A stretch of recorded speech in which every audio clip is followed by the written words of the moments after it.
Buenas gente, sean bienvenidos a este canal. En este canal mi intención es traer historias de muchos universos y series, principalmente traducidas desde el inglés al español. Todas las historias que yo traiga aquí es porque tengo el permiso de los autores.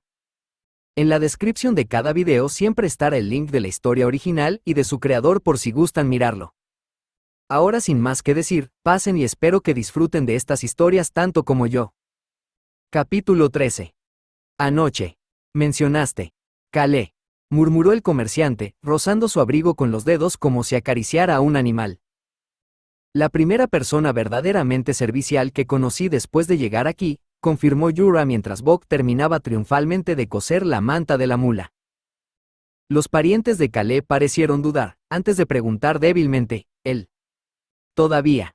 No, no importa. Estoy escuchando, lo animó Yura, asegurándose de que las frutas de Serval, como aparentemente se llamaban las bayas que le gustaban a Torrent, estuvieran separadas de todo lo demás. Aún viste. De carmesí. ¿Es eso significativo? Tarareó Yura. Obviamente debía serlo, si el hombre preguntaba, ¿pero cómo? Hubo un largo silencio mientras Yura y Bock continuaban con sus preparativos para partir. Los parientes de Calé, tras comer algo y recuperar la conciencia la noche anterior, le habían explicado que todas las afecciones que Yura había observado en él habían estado presentes desde su nacimiento, así que no debían preocuparse. Su mula se recuperaba de una enfermedad, pero ambos se habían debilitado por el hambre y no podían recuperar la fuerza en las patas. Sin embargo, con las quejas de Yura, Bock y Torrent, los dos ya tenían mucho mejor aspecto. A pesar de que Yura le aseguró que su ayuda era gratuita, el comerciante insistió en que aceptaran algo a cambio y les ofreció unas flores medio marchitas. Al principio, Yura asumió que las flores simbolizaban algo, pero al aceptarlas, se dio cuenta de que percibía un ligero aroma sedante, y no provenía de sus cueros. Las flores fueron rápidamente envueltas y guardadas junto con las que Bock había recogido el día anterior. Ahora, estaban casi listos para continuar hacia Fort Height. En voz baja, los parientes de Calé informaron a Yura, el rojo es el color del exilio. Eso era lo que Calé quería decir cuando se negó a transmitir ningún mensaje. No lo sé con certeza, respondió Yura, poniéndose de pie con un gruñido, pero no creo que te guarde rencor. Una de las primeras cosas que me dijo fue que fuera amable con ustedes si me cruzaba con alguno de ustedes. Él. Oh, hermanito.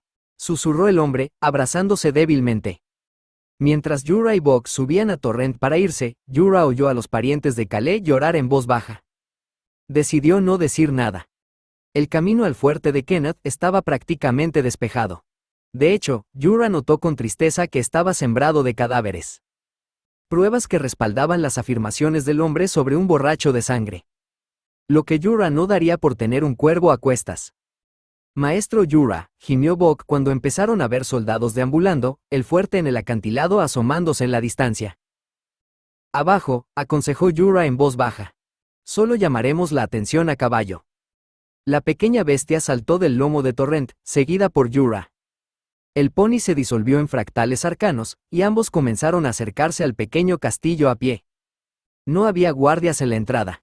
De hecho, Yura notó que muchos soldados parecían bastante perezosos, descuidados, como si tuvieran tanta confianza y seguridad en sí mismos que nada ni nadie los haría perder el control de la zona. Y mirando hacia el patio del fuerte, Yura podía ver grupos de soldados aquí y allá. Evidencia de una matanza, restos de olor a bestia casi sofocados por sangre, tanto rancia como fresca. No pudo evitar una mueca de desdén. Bock se tocó el muslo, mirándolo con ojos aterrorizados. Yura se llevó un dedo a los labios antes de agacharse y deslizarse por la pared. Bock se dejó caer prácticamente boca abajo para arrastrarse tras él, no sin antes sacar un pequeño cuchillo de su cinturón.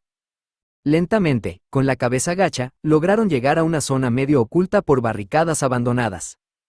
A esa distancia, Yura se dio cuenta de que también podía oler rastros de ratas. Aún no se había filtrado en el ladrillo, pero llevaban allí el tiempo suficiente como para que el amoníaco comenzara a acumularse. ¡Qué desastre!, murmuró, sacudiendo la cabeza. ¿Qué hacemos?, susurró Bock, temblando como una hoja. Antes de que Yura pudiera responder, se oyó un fuerte rugido proveniente de otra parte del fuerte. Todos los soldados abuchearon y gritaron pidiendo silencio, algunos lanzando piedras en la dirección del ruido. Tras cesar el alboroto, Yura respondió, para empezar, investigamos eso. Luego encontramos al borracho de sangre que Hyde afirma que existe y nos encargamos de él. La pequeña bestia parecía estar a punto de orinarse encima, pero asintió, agarrando su daga desesperadamente. Manténganse fuera de la vista tanto como puedan, ordenó Yura con paciencia, desenvainando su trabuco. Quiero que vigilen por dónde venimos, avísenme si creen que nos están siguiendo. Manténganse alejados del combate lo más posible. Y si caigo, corran, ¿me oyen?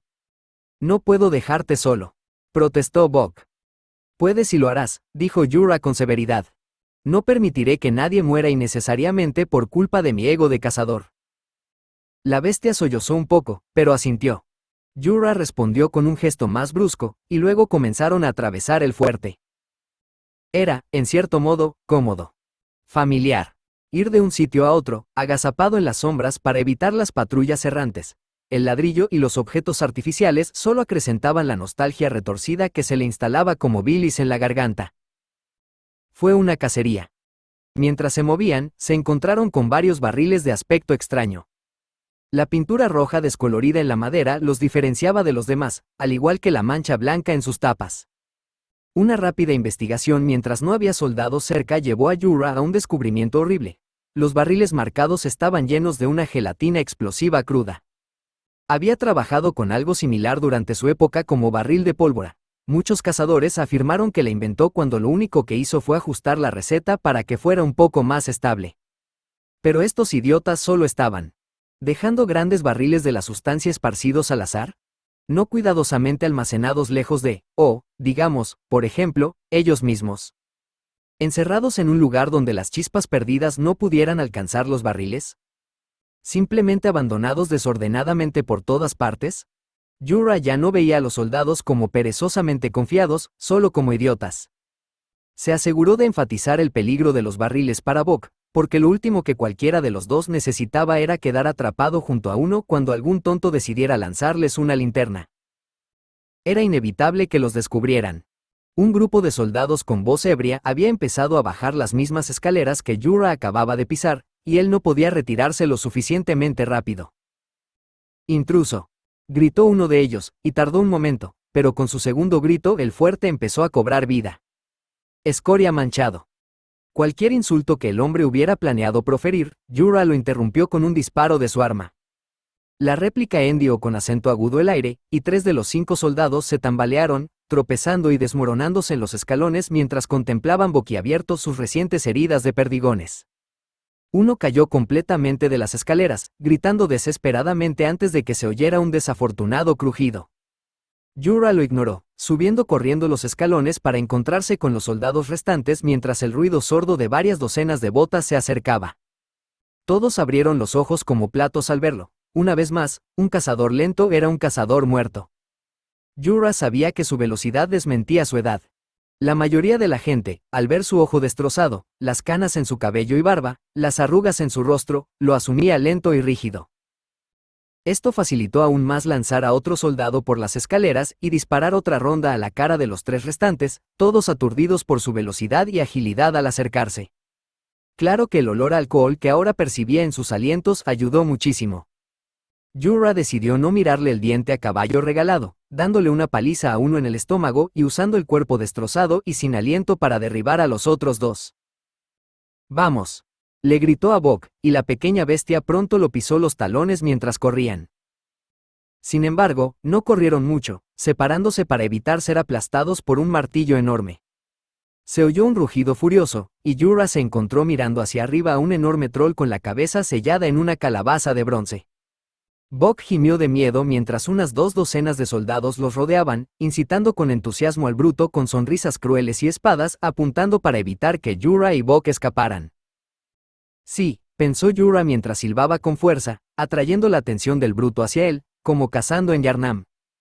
Y el bruto con cabeza de calabaza no parecía el más coherente. Quizá el viejo método para atraer troles tuviera su mérito.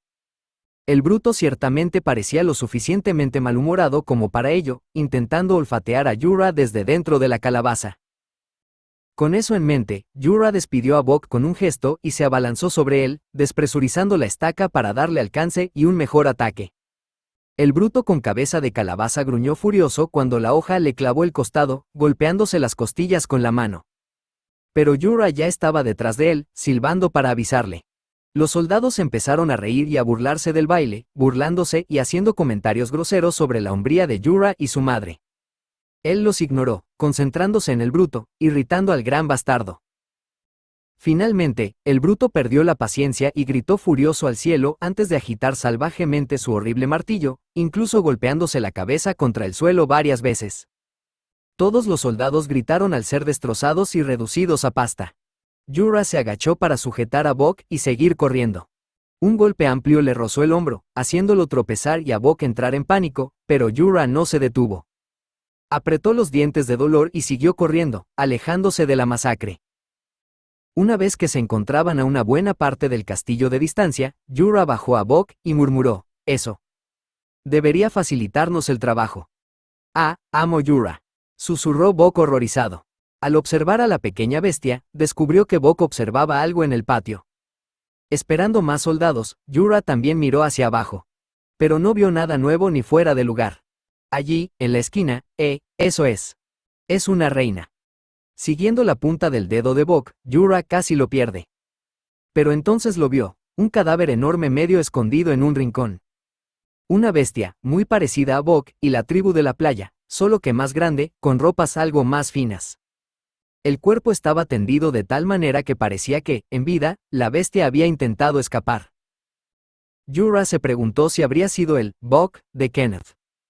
El hombre sin duda se había alegrado de ver a Yura y Bok viajando juntos, y el olor a bestia estaba presente por todo el fuerte, aunque estuviera enmascarado por el derramamiento de sangre. Sobre todo ahora, con los soldados y sus bestias luchando entre sí. El olor a sangre era especialmente intenso, como una herida abierta bajo su nariz. Alarmado, Yura se abalanzó sobre Bok. La pequeña bestia chilló de confusión y dolor, pero la espada falló. No, en lugar de eso, la espada cortó la espalda de Yura. Patético manchado, se burló una voz amortiguada por el metal. ¿De verdad creíste que podías escapar? Maestro Yura. Estaba bien. Estaba bien. Había pasado por cosas peores. Había sido corneado por bestias furiosas del tamaño de esos animales exóticos que la nobleza cazaba por deporte. Podía soportar un mísero corte en la espalda. Bok, gritó Yura mientras se ponía de pie, con el estaquero preparado de nuevo. ¡Corre!